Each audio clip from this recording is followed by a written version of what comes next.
Certeza,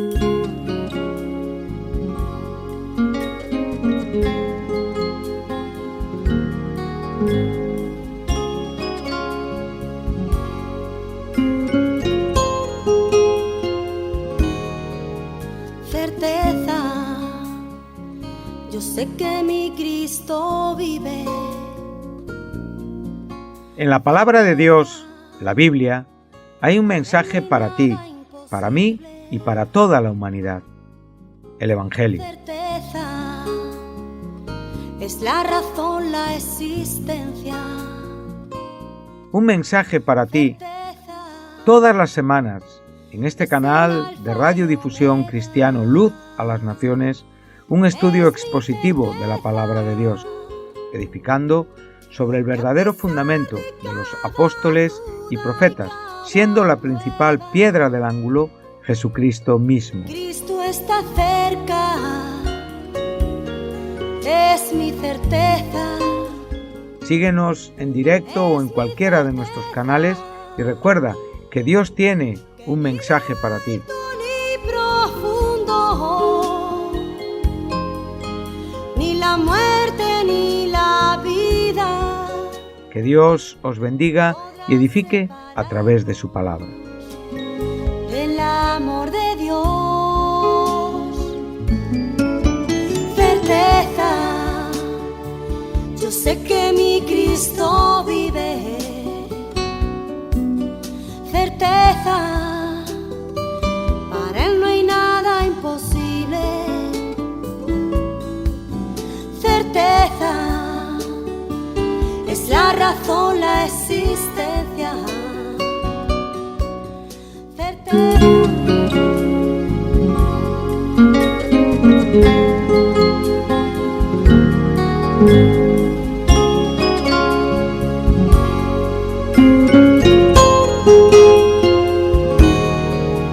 Certeza, yo sé que mi Cristo vive. En la palabra de Dios, la Biblia, hay un mensaje para ti, para mí y para toda la humanidad. El Evangelio. Certeza, es la razón, la existencia. Un mensaje para ti todas las semanas en este canal de radiodifusión cristiano Luz a las Naciones, un estudio expositivo de la palabra de Dios, edificando sobre el verdadero fundamento de los apóstoles y profetas, siendo la principal piedra del ángulo Jesucristo mismo. Cristo está cerca, es mi certeza. Síguenos en directo o en cualquiera de nuestros canales y recuerda que Dios tiene un mensaje para ti. Ni profundo, ni la muerte ni la vida. Que Dios os bendiga y edifique a través de su palabra. El amor de Dios, certeza, yo sé que mi Cristo vive. Certeza, para Él no hay nada imposible. Certeza, es la razón, la existencia. Es un placer para mí saludar de nuevo a nuestros oyentes de Radio Luz a las Naciones desde nuestra programación semanal de estudio bíblico titulada Un mensaje para ti. Programa en el cual y a través del cual desarrollamos juntos estudios expositivos de la palabra de Dios. Más concretamente, estamos haciendo un estudio de la primera carta del apóstol Pablo a los Corintios, la primera escrita de las que se conocen como epístolas mayores, escrita por el propio apóstol en el año 55 después de Cristo, desde Éfeso, en su tercer viaje misionero a una iglesia que fundó en su segundo viaje misionero, una iglesia que se encontraba en Corinto, ciudad que pertenece a Grecia. hasta el día de hoy todavía existe y está en el mismo lugar que Pablo visitó y donde esta iglesia existía. Hemos podido avanzar hasta el capítulo 8 y es el contexto que estamos estudiando, es el contexto que es ahora mismo objeto de nuestro desarrollo, de nuestro desglose, de nuestra enseñanza. Y vamos a continuar donde lo dejamos en el programa anterior. Estamos más concretamente entre los versículos 1 al 13 del capítulo 8 de la primera carta a los Corintios. Es un contexto que en los títulos que se dan a los capítulos en nuestra versión Reina Valera y en otras Biblias actuales, más concretamente la mía es una Reina Valera revisada del 60 que se titula Lo sacrificado a los ídolos. Bueno, estamos hablando acerca de algunas respuestas que ya desde capítulos anteriores el propio apóstol está respondiendo a problemas que surgían en esta iglesia. Entendemos que el apóstol recibía cartas en las que se expresaban inquietudes, ¿verdad? En estos correos que le llegaban, no como hoy, donde podemos escribir un email, mandar un mensaje de teléfono, un WhatsApp, y llegan instantáneamente y se responden instantáneamente. Sabemos que estas cartas tardaban tiempo en llegar a su destinatario y, como digo, en ellas el propio apóstol respondía las cuestiones que preocupaban a las personas piadosas y bien preocupadas en esta iglesia, en contraste con algunos que realmente habían hecho de la iglesia un lugar para acampar a sus anchas y comportarse de cualquier manera sin importar el efecto que la conducta pudiera producir en sus hermanos, en su prójimo. El apóstol está preocupado por esta iglesia. Como digo, por ejemplo, en el capítulo anterior él responde preguntas acerca del matrimonio, acerca de casados, acerca de solteros, acerca de hijas casaderas. Y aquí en este capítulo, que como digo se extiende hacia el versículo 23 del capítulo 10, o sea, donde podríamos decir que es un contexto que es tan amplio como estos capítulos 8, 9 y 10 hasta el verso 23, ¿verdad? Él está tratando con lo sacrificado a los ídolos, con las cosas que están relacionadas con el comer, con las cosas que están relacionadas en cuanto a nuestra conducta hacia los demás. En el propio apóstol, en el propio capítulo 9, él habla de sus propios derechos como apóstol, también de su propio amor en sus propias renuncias. En el capítulo 10 es un capítulo interesantísimo, ¿verdad? Porque se nos habla acerca del gran ejemplo que tuvimos en el Antiguo Testamento en los propios tropiezos de Israel, y que estos registros históricos que la propia palabra de Dios nos ha dejado como joyas para poder leer son advertencias para nosotros que nos han alcanzado los fines de los siglos, ¿verdad? Y que nos llevan a una humildad para tener un pensamiento que no suponga de nosotros estar firmes, sino sencillamente tener esa humildad para no pensar que estamos firmes y caer. Bueno, hemos visto muchas cosas a lo largo de nuestra vida y sabemos perfectamente que lo que Pablo dice es muy adecuado y muy correcto, y que nos viene muy bien poder prestar atención. Como digo, hemos iniciado en estos 13 primeros versículos. El asunto principal está que el conocimiento tiene que estar, como digo, equilibrado con el amor.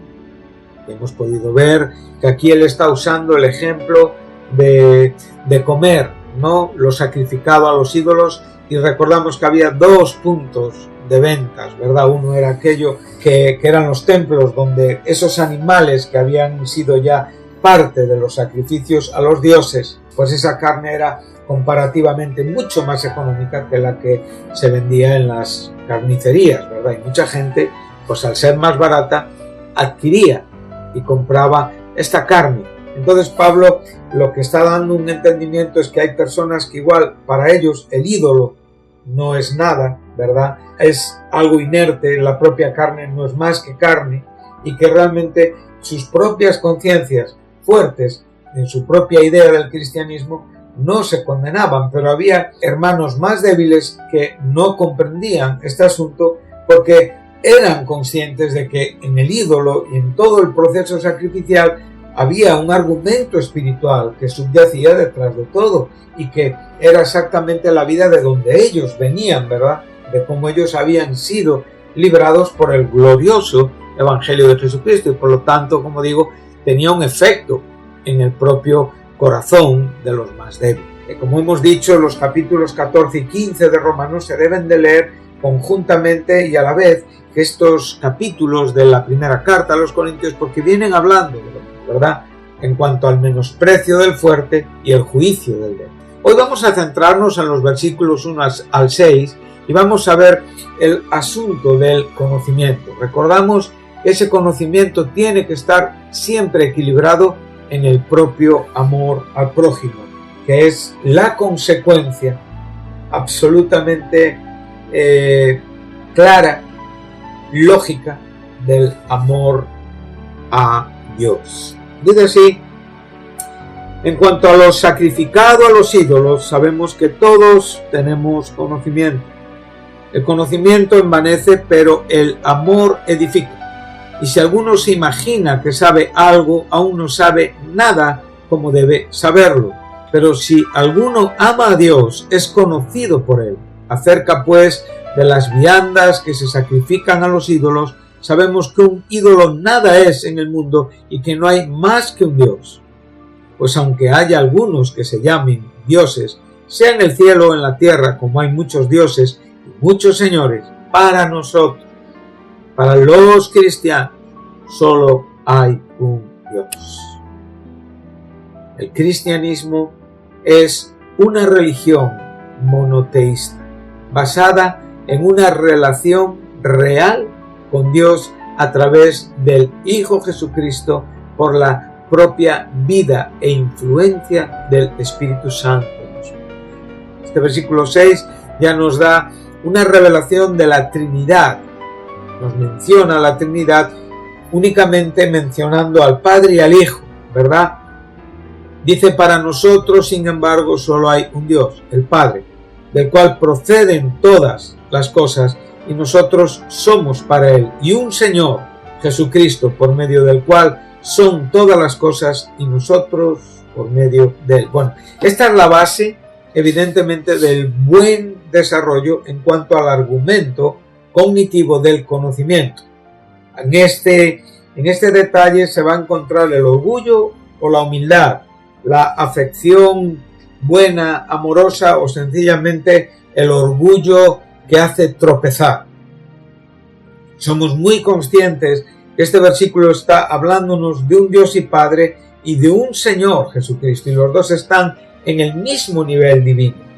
Los dos tienen el mismo poder divino, los dos tienen el mismo conocimiento divino y los dos por naturaleza son Dios, aun cuando son un único Dios expresado en estas tres personas, más concretamente en este versículo, en estas dos personas. La dualidad en cuanto al Padre y al Hijo no divide la unidad trinitaria. Nunca podemos dividir a Dios.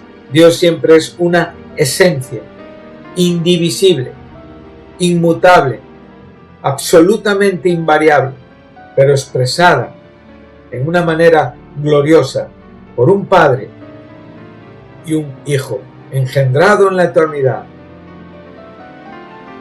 manifestado en el tiempo, nacido de mujer, para redimirnos, para perdonarnos nuestros pecados, para llevar a cabo ese sacrificio en la cruz, para resucitar y para hoy estar sentado a la diestra de la majestad en las alturas, siendo el primer hombre que nos representa al resto de los pecadores que somos salvos por gracia mediante fe.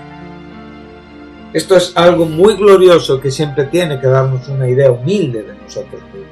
Como digo, los corintios eran muy ricos en conocimiento espiritual. Eso ya nos lo enseñó el primer capítulo y Pablo lo dijo en el verso 5, porque en todas las cosas fuisteis enriquecidos, en toda palabra y en toda ciencia. Y esto les hacía estar orgullosos de sus propios logros. Ellos sabían que un ídolo no era nada, tenían este conocimiento. No era más que la representación de un Dios falso, que solo existía en la mente entenebrecida de aquellos que lo adoraban. Pobrecitos, ¿verdad? A veces se nos olvida la condición que nosotros teníamos no mucho tiempo antes que estos hombres que estaban siendo todavía arrastrados por los ídolos. Recordamos las palabras del apóstol Pablo a Tito en el capítulo 3, ¿verdad? Y dice, versículo 3, todos nosotros también éramos insensatos, rebeldes, extraviados, esclavos de concupiscencias y deleites diversos, viviendo en malicia y envidia, aborrecibles y aborreciéndonos unos a otros. Esta era mi condición, querido oyente, querido amigo, querido hermano. Si usted hoy está en Cristo, no puede olvidar que esta era su condición, absolutamente imposible de cambiar por usted mismo. Fíjese qué calificativos, fíjese qué términos para, en cierta manera, resumir nuestro carácter, para darnos una identificación de cómo éramos nosotros. Insensatos, rebeldes, extraviados, esclavos de concupiscencias. Sabemos, arrastrados por todo tipo de pecados y deleites carnales, viviendo en una malicia constante, en una envidia constante, siendo aborrecibles a otros y aborreciéndonos unos a otros. Pero cuando se manifestó la bondad de Dios, nuestro Salvador, este es el asunto, este es el detalle, esta es la conjunción que realmente hace un antes y un después. Y su amor para con los hombres. Esto es lo mismo que está diciendo el apóstol en su carta a los Corintios. Para nosotros hay un Señor, por el cual son todas las cosas. Y nosotros por medio de Él. Y nosotros por medio de Él. O sea, tenemos ese beneficio. Cuando antes éramos arrastrados por los ídolos mudos, cuando antes nuestra existencia la podíamos resumir, calificar con estos términos tan tremendos, ¿verdad? Yo cuando me pongo a pensar en esto, digo, vaya, cuánto nos ha ayudado el Señor. Cuando pienso en estos adjetivos que nos nominan, que están dándonos claridades, que nos están dando luz sobre nuestras propias actividades, cuando veo estos verbos, cuando veo que todo lo que en el fin califica es porque tiene un desarrollo anterior, ¿verdad? A uno se le llama ladrón porque roba, a uno se le llama alguien con un carácter pecaminoso porque peca. Pero cuando nosotros podemos recordar la gracia con la que fuimos salvados, entonces nos damos cuenta que nosotros no teníamos en nosotros estas obras de justicia, sino sencillamente ha sido una acción absolutamente de gracia, de la propia voluntad de Dios, de la propia decisión de Dios de mover su misericordia. Recuerden, la misericordia realmente está siempre relacionada con la gracia. La misericordia no obra en base a la justicia que nosotros merecíamos, sencillamente obra en base a una gracia que nos justifica, llevando a cabo una obra de juicio sobre la persona de Jesucristo para darnos a nosotros, como digo, una redención. Por lo tanto, esta obra de misericordia se llevó a cabo por el lavamiento, la regeneración y la renovación en el Espíritu Santo. Bueno, como digo, ellos sabían estas cosas, pero en el fondo su conocimiento les hacía arrogantes. evidentemente sabían que un ídolo no era una prueba sólida, ¿verdad?, de que ese Dios fuera una realidad en el cielo. Pero el propio Pablo nos enseña que las actuaciones de estos hombres eran una idolatría que tenía, en la que subyacía un elemento espiritual, y que realmente ahí se estaba llevando a cabo una adoración a demonios, y por lo tanto en esa adoración a demonios había una afección en la vida de aquellos que tenían esta vida. Y por eso los creyentes más nuevos, cuando realmente se dan cuenta de que esas carnes habían formado parte de esta liturgia, no sentían la libertad de comer. Por lo tanto, aquí lo que Pablo nos está mencionando es al creyente fuerte.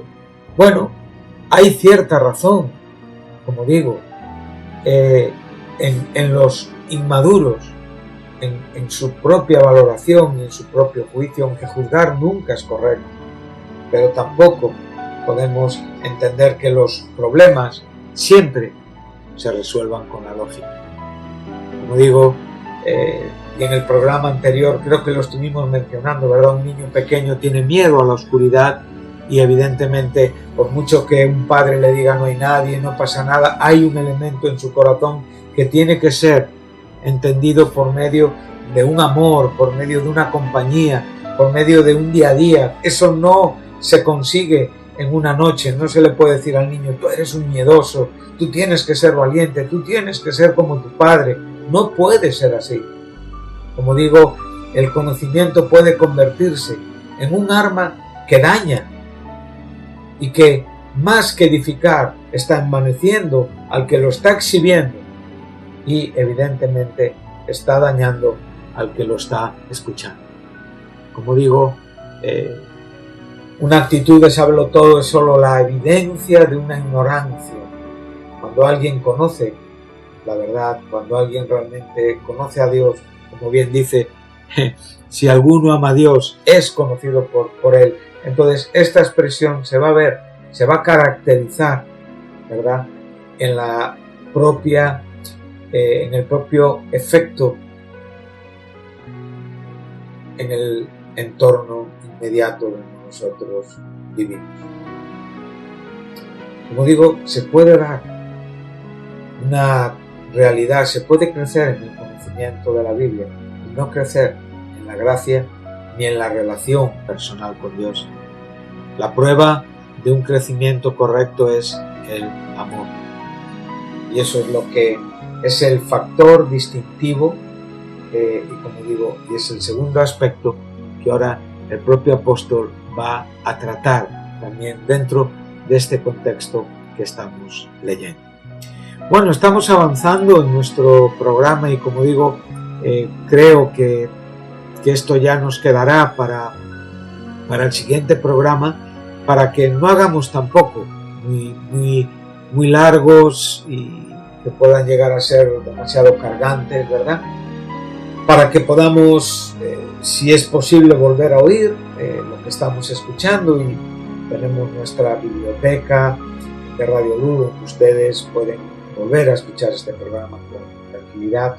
Entonces vamos a quedarnos hoy con estos dos aspectos. El primero tiene que ver con que el conocimiento tiene que estar equilibrado. Hemos hablado un poquito del conocimiento y ahora hablaríamos un poquito del amor. Bueno, dice el apóstol Pablo a los Efesios en el capítulo 4, versículo 15, dice, sino que siguiendo la verdad en amor, crezcamos en todo en aquel que es la cabeza, esto es Cristo, sino que siguiendo la verdad en amor. El versículo anterior dice que la razón por la cual Dios ha bendecido a la Iglesia con ministerios y con dones, después de mostrar que cada hombre en la Iglesia ha recibido una porción de la gracia de Dios que ministerialmente se convierte en un don, una medida de esta gracia para poder trabajar en la edificación de los santos, en la perfección de los santos, para esta obra del ministerio, que es el propio ministerio de Cristo, para la propia edificación del cuerpo de Cristo. O sea, el ministerio no tiene otro sentido que la edificación del cuerpo de Cristo. Y esto es algo que a estos hombres de Corinto se les había olvidado. Se les había olvidado que este amor había sido recibido, este enriquecimiento había sido una obra de la gracia de Dios y que tenía como razón el poder enriquecer a otros, el poder edificar a otros y el poder amar a otros expresando un conocimiento fundamentado en el amor. Como hemos dicho, es fácil crecer, se puede crecer en conocimiento y sin embargo no crecer en el amor ni en la gracia. Entonces, claramente hay un propósito, hay un proyecto de Dios, llevar a todos sus hijos, a todos los creyentes, a una unidad de fe, a un conocimiento del Hijo de Dios, a un varón perfecto, ¿verdad? A la medida de la estatura de la plenitud de Cristo. No podemos ahora desarrollar con más detalle porque el tiempo se nos acaba, para que ya no seamos niños fluctuantes, donde cualquier viento de doctrina está afectándonos. Y ahora es donde dice, al contrario, sino que siguiendo de esta manera la verdad en amor, crezcamos todo aquel que es la cabeza, esto es Cristo.